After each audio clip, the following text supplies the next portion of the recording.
Assalamualaikum warahmatullahi wabarakatuh. Saya Ajeng Dwi Putri selaku moderator pada presentasi kali ini.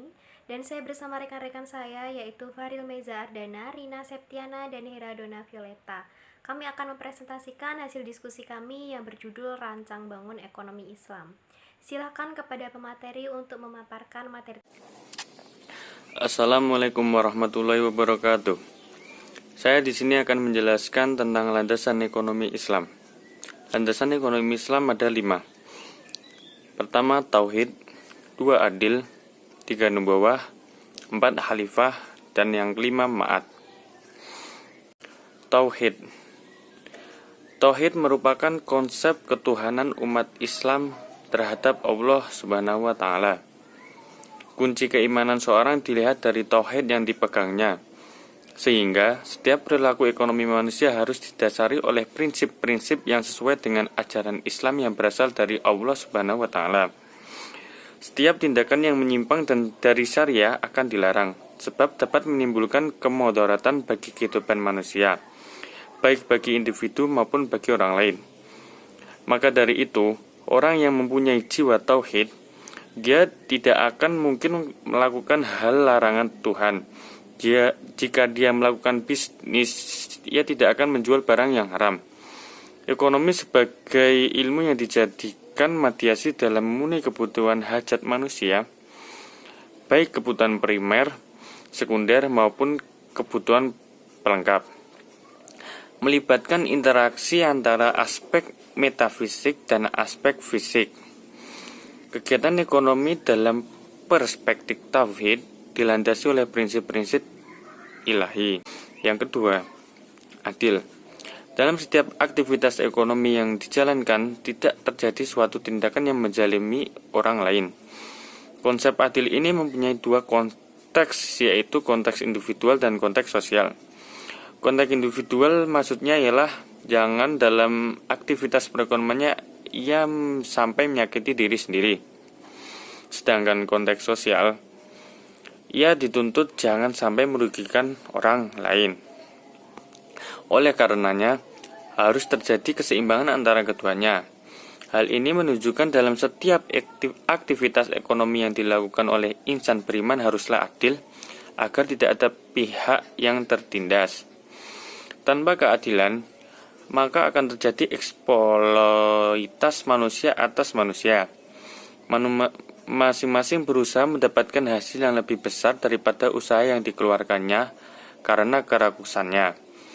Syariah melarang terjadinya interaksi bisnis yang merugikan atau membahayakan salah satu pihak. Karena bila hal ini terjadi, maka akan terjadi unsur kezaliman. Sekian penjelasan dari saya.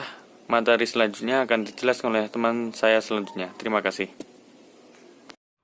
Assalamualaikum warahmatullahi wabarakatuh. Perkenalkan, saya Rina Septiana.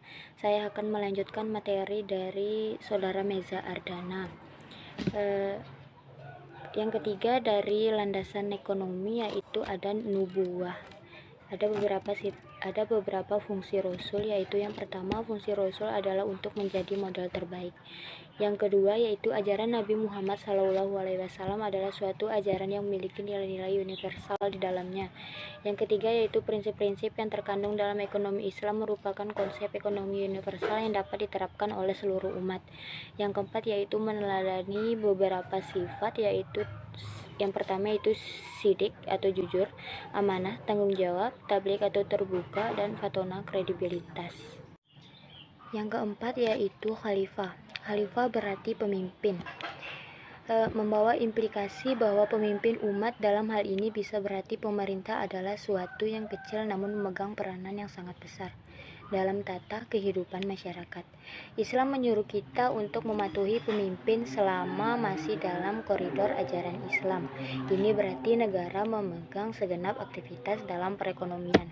Hal ini menunjukkan bahwa regulasi dan aturan tersebut tetap dibutuhkan, namun selama tidak bertentangan dengan prinsip syariah.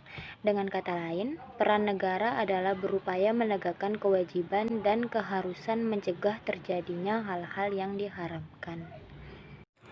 Yang kelima yaitu ma'ad. Ma'at atau return berarti dalam Islam membolehkan mengambil keuntungan dalam melakukan aktivitas perekonomian.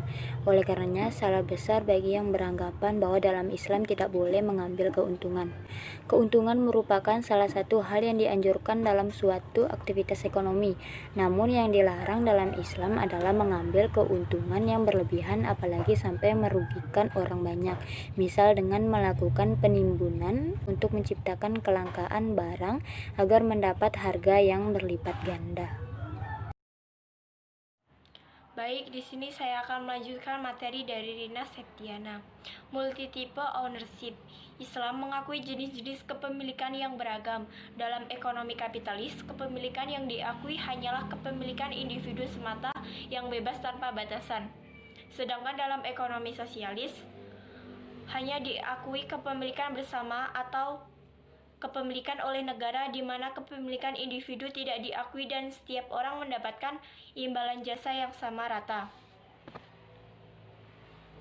Yang kedua, dalam Islam, kedua-duanya kepemilikan diakui berdasarkan batasan-batasan yang sesuai dengan ajaran Islam. Oleh karenanya, Islam mengakui adanya kepemilikan yang bersifat individu, namun tetap ada batas-batasan syariat yang tidak boleh dilanggar, seperti akumulasi modal yang hanya menumpuk di sekelompok golongan semata.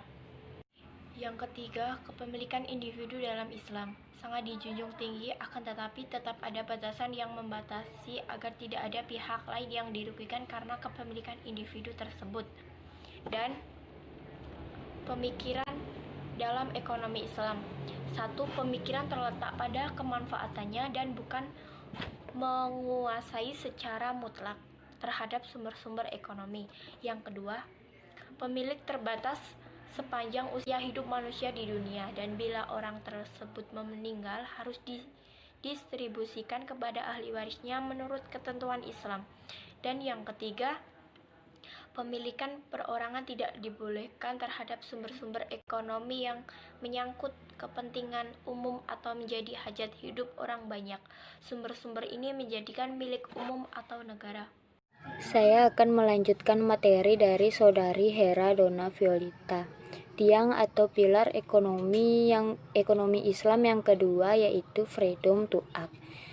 Dalam ekonomi Islam, setiap manusia bebas melakukan aktivitas apa saja, selama ekonomi yang dilakukan bukan aktivitas ekonomi yang dilarang dalam kerangka Islami.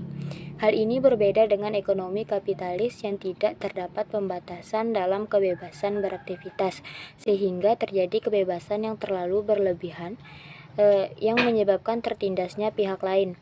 Dalam ekonomi kapitalis berlaku hukum rimba, di mana yang terkuatlah yang dapat menguasai semuanya, termasuk sumber modal dan alam. Hal ini berakibat teraniayanya hak orang lain diakibatkan kebebasan tanpa batasan. Terima kasih. Wassalamualaikum warahmatullahi wabarakatuh. Baik, saya akan menjelaskan mengenai materi social justice atau kesejahteraan sosial. Dalam Islam, konsep ini bukanlah charitable, bukan karena kebaikan dari hati kita. Walaupun harta yang kita dapat berasal dari usaha kita sendiri secara halal, tetap saja terdapat hak orang lain di dalamnya, sebab kita tidak mungkin mendapatkannya semua tanpa bantuan orang lain, baik secara langsung maupun tidak langsung. Oleh karenanya, Islam mewajibkan zakat dan voluntary sektor berupa infak, sedekah, wakaf, dan hibah, agar terjadi pemerataan dalam distribusi pendapatan. Namun, pemerataan di sini bukanlah berarti sama rata, melainkan sesuai dengan bagiannya.